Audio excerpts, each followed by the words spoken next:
friends! Welcome to part 3 of the Firestarter series. We're here to get shit done, to make some damn moves, to catch the wave of this big Aries energy that is all about bold, courageous action, getting after it, backing yourself, betting on yourself. Hi. Emily's in the room. My favorite human. Say hi when you're jumping in. And if you haven't already, be sure to watch the previous 2 parts of this series. Day 1 and day 2 are all about why you don't actually need more time and energy to commit to your dream and how to get over analysis paralysis and perfectionism.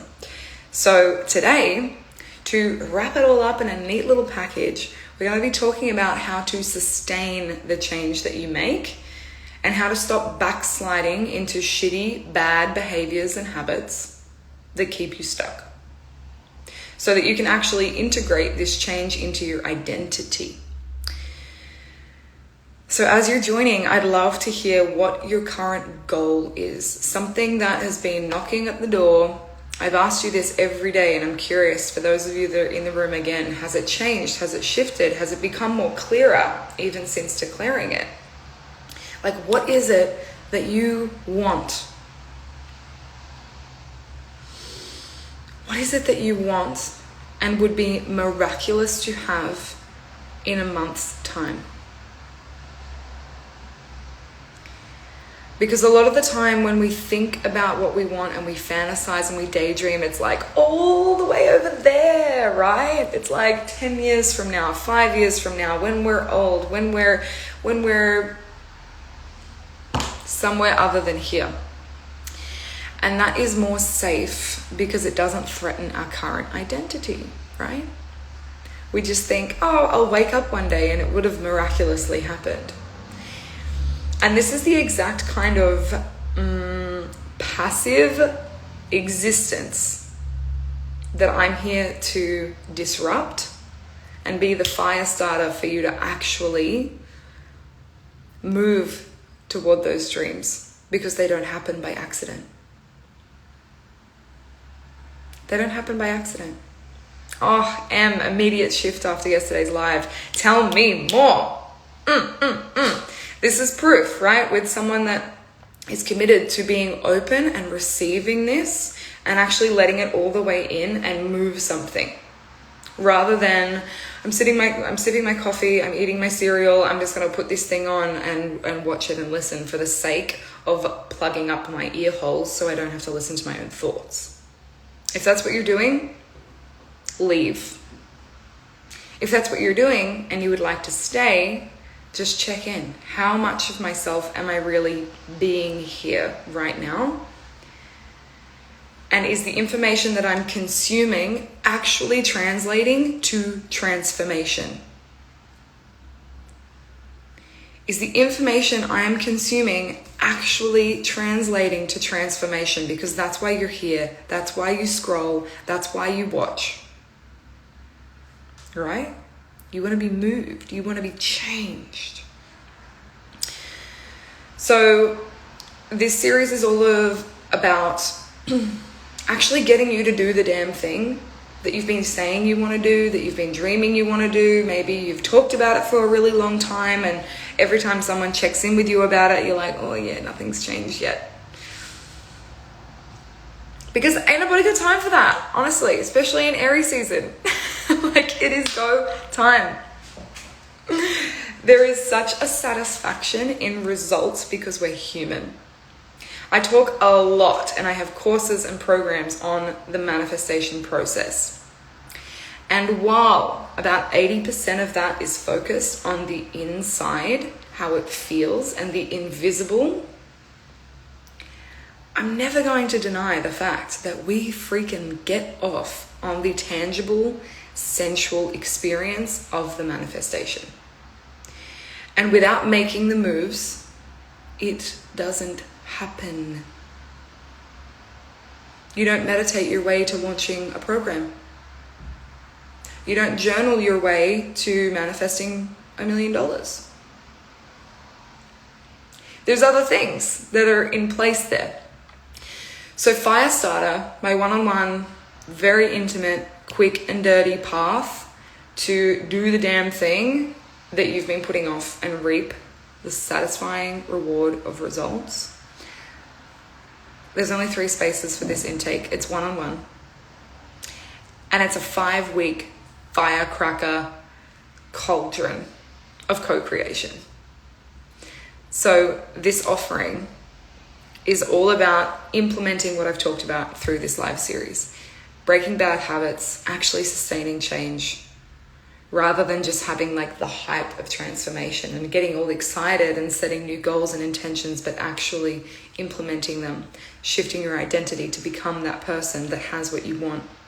So if you're wanting to launch a program, reach a fitness goal, host a masterclass, start a business, create an event, up-level your sex life, experience more pleasure, attract a new relationship, whatever it is that you actually want that is tangible,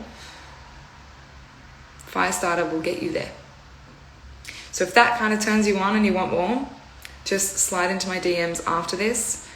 I've got a whole page of info you can drink up. We can have a little chat. These spots will fill because this offering is just... it's a proven method of getting somewhere from A to B, from where you are now to doing the damn thing, because I've used it and tested it on myself for launching my card deck, my Fempire card deck that you've probably seen, having my 30K launch last year, creating a 6-figure business, taking and winning a fight. All of these really tangible things that I've done that feel so satisfying because I actually did the thing. This is what I'm sharing with you through Firestarter. So let's get into it. Today is all about how to sustain change instead of just having that like explosive excitement of a daydream. You know, we get all like juiced up on vision boards and New Year's Eve and goals and yum, right? New moon intentions. Oh, I love this. Emily had a client reached out and asked for a time, then created the space because she desired clients. Awesome. Got to make yourself available for it, right? So when it comes to bad habits or bad behaviors, I want you to tell me a little bit about yours. Declare them into the space. A few behaviors that you know, if you shifted these habits or completely removed them, you would be a more optimized human. One of them for me, for sure, is sugar. Or, over consumption of information. Another one of mine would be too much screen time. So tell me a few of these habits that you would wish to shift to be the highest expression of yourself. And why I'm asking for these habits is because sometimes they feel really, really big to live without. And sometimes we surprise ourselves with realizing that they're actually really small and tackleable. Once we know what these are, we can start to begin to work with them instead of pretending that they're not there. So number one, what I want you to do is identify the habits that if you released them, if they didn't exist in your experience anymore, would make you the highest expression of yourself. Big question, right? Even look across the day that you've already had. Maybe you've only been awake for an hour like me, and you can already pinpoint a few little backslides. And so when we identify this behavior, then we have a reference point. We know what we're looking for, and we can start to program our brain to signal to us, hey, you're doing that thing again. And I always say awareness is a real bitch unless we're doing something with it. So the whole point to identify these behaviors that backslide you and to tell your brain to signal to you when they're happening is not so you can continue to self-flagellate and beat yourself up for doing them. No. It's to have the awareness so that then you can do something with it. The awareness to go, there I go again, about to reach for the block of Chucky. When really, my soul most wants me to lay in silence and self-pleasure.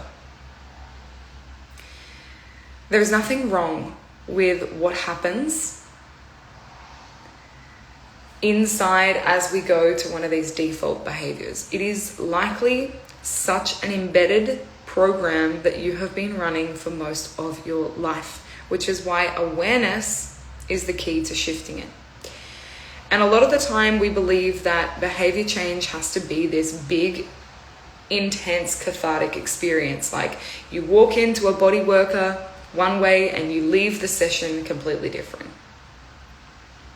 That's kind of a nice thought, but sustaining change takes consistency and daily devotion to the new self, to the highest expression, to the new behavior. This is where a lot of us get tripped up, because we believe that if we bump into that behavior again, that we're a failure or a fuck up. That if we've decided that's it, I'm going to give up alcohol, and then 3 weeks down the line, you reach for it and you desire it and you're like, oh my God, I just caught myself because I have the awareness. I must be really bad if this is what I'm going for. No. This is just like your subconscious running the show. We know this, right? 95+% of our behavior, of our being is subconscious. It's not happening from the place where your ears are listening to me from right now. It's not your conscious thought, it's automatic. And the only way to shift this sustainably is repeated action. Repeating the new behavior, repeating the new habit, repeating the new way to soothe yourself when you bump into the bad habit. So it's not as sexy or sellable, but tiny changes make the biggest difference. Tiny micro changes make the biggest difference. And I want you to think about this with the tiny things you let slide for yourself and how they make the biggest difference to your life. For example, the dessert after every dinner. It might seem small every day, but because it's consistent and repeated, it makes up a very ingrained behavior and likely a dependence or a reliance or an emotional attachment, and maybe a physical attachment and a physical manifestation. Same goes with over-scrolling. It might seem like a really tiny deal at the time that you've just scrolled for 5 minutes here, 10 minutes here, 20 minutes there. And then all of a sudden you realize, oh, I lost an hour today. And then I lost an hour the next day and the next day and the next day. And if I look over my year, my screen time is on average, oh my God, that's how many hours I've spent not working on my dream, but consuming other people's. So I want you to remind yourself, tiny changes make the biggest difference. And this is what softens our resistance to change, because we start to approach it with more effortlessness and less resistance, because we know it's just this small thing, just this once. And then the next time it comes up, it's just this small thing, just this once. It doesn't have to be this big grand coming out like, whoa. That might be a part of the deal. For example, signing a book contract or investing in a mentor or, wanting to launch a program. And those are big deals. They're goals. But the change happens in the micro moments when you're being called to act differently. So here's how we do it. And these are two of my favorite pieces from James Clear's book, Atomic Habits. I'm just putting my own spirited seeker spin on it to make it a bit more sexy. Because I know for me, that's a driver, right? Behavior change, used to feel so dry and boring to me. I dated a social scientist for 6 years who was doing his PhD in behavior change. And every time he talked to me about it, I was like, I don't care. Boring. Because I believed that discipline took away my freedom. Does anyone else resonate with this? What do you believe discipline and consistency will steal from you? And so that's why I resisted it for so long, when really what's true is discipline creates freedom for me. Because I'm no longer stuck in this overwhelm and anxiety of like, what do I do? Where's my energy? What's going on? What do I... There's a discipline, there's a choice, there's a commitment. That's the goal. What do I have to do right now to move forward? Do I need support? Do I need to check in with a friend or a coach? Do I need to share what's happening inside of me in my mastermind Voxer? Do I need to turn off my phone and go for a walk? Because I'm guided by the reference point of the goal. And this is what Firestarter is all about. So these two pieces I want to share of how to sustain change, to stop backsliding into these bad habits that keep you stuck and small, is to make the new behavior really easy and really pleasurable. Really easy and really pleasurable. Because let's face it, change is hard. Change is hard. Because every part of your brain that is already grooved in the direction of your old, outdated habit will be wanting to take you that way. Not because it wants to sabotage you, not because it hates you, but simply because that's what's grooved, that's what's been programmed. And so as you start to reprogram, you are going against that groove, right? It's like if you're driving down a gravel road and you know, like where the tires have already been, it's smoother. Like you can cruise a bit easier. If you go off where those tires have already been, it's a little like, whoa, it's a bit harder to drive, right? Those tracks want to keep pulling you back because that's the easier route. So this is something to be really, really aware of for the point of compassion and self-forgiveness. Because you're not going to get it right every single time. You are going to mess it up, and it's safe for you to mess it up because really you can't ever get it wrong. So make the new habit easy and pleasurable. I'd love to hear from someone, anyone, pop in the comment box, the new habit you want to have or the goal, and then a habit that is attached to the goal.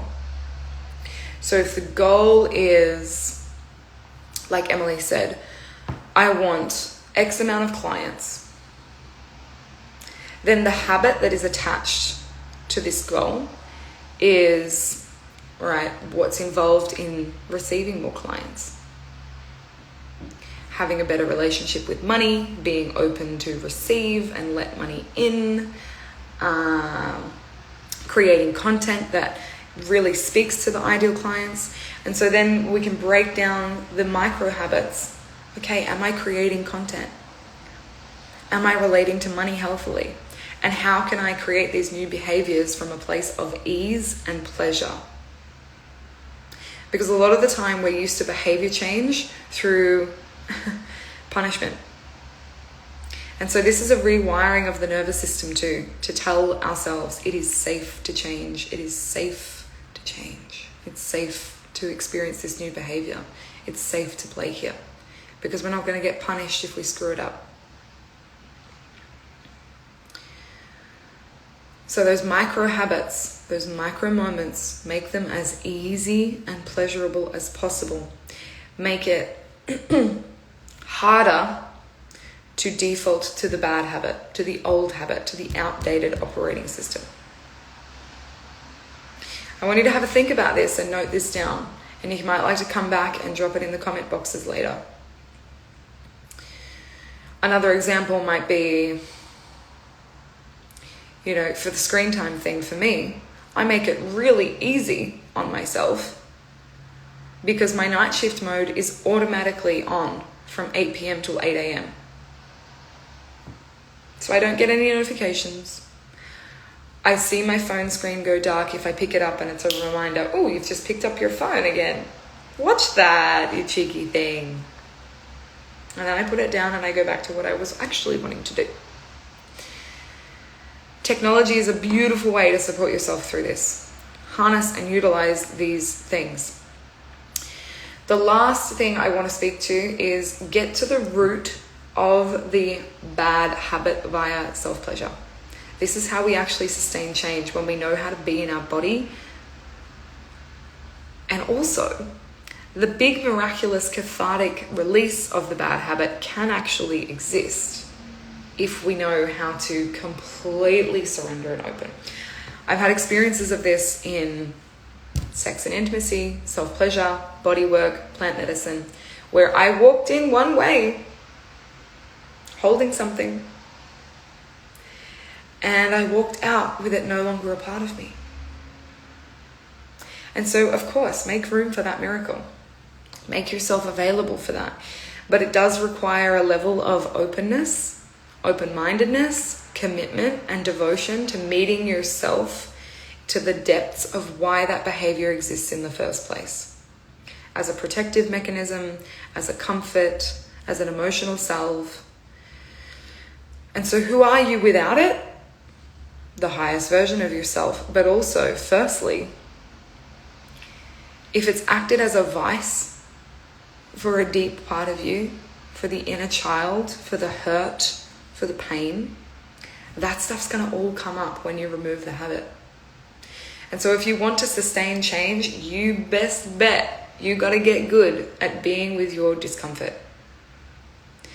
Because when you usually used to scroll, numb out, distract yourself, eat food, drink, take substance, whatever the bad habit is that's keeping you small and stuck, when you take that away, it's not going to be this miraculous, oh my God, now I'm the highest version of myself. There is a purging process of all that stuff that the habit was keeping locked in the body. If you want to learn more about self-pleasure, I'm not going to go into it too much more now. You can scroll down my feed. I talk about it plenty. And this is also the work that I do one-on-one with my private coaching, Pleasurable Alchemy, that's 3 months, and with Firestarter. It's going to be a big part of Firestarter, which is the 5-week hot and heavy, intense, let's get shit done offering. So my loves, that is it for your identity upgrade. You are welcome. I'm going to be doing this with you. So fun. And I'd love for you to check back in a few days and tell me the goal, tell me the habit, tell me the micro moment where you changed your path, you changed your thinking, you anchored a new reference point, and you're devoted and disciplined to continuing to come back there. Because really, I just want you to do the damn thing. I want you to launch the book, to do the Instagram live, to get the clients, to receive the money, to be seen, to take up the stage, to learn a language, whatever it is that you want to do, I want that for you too.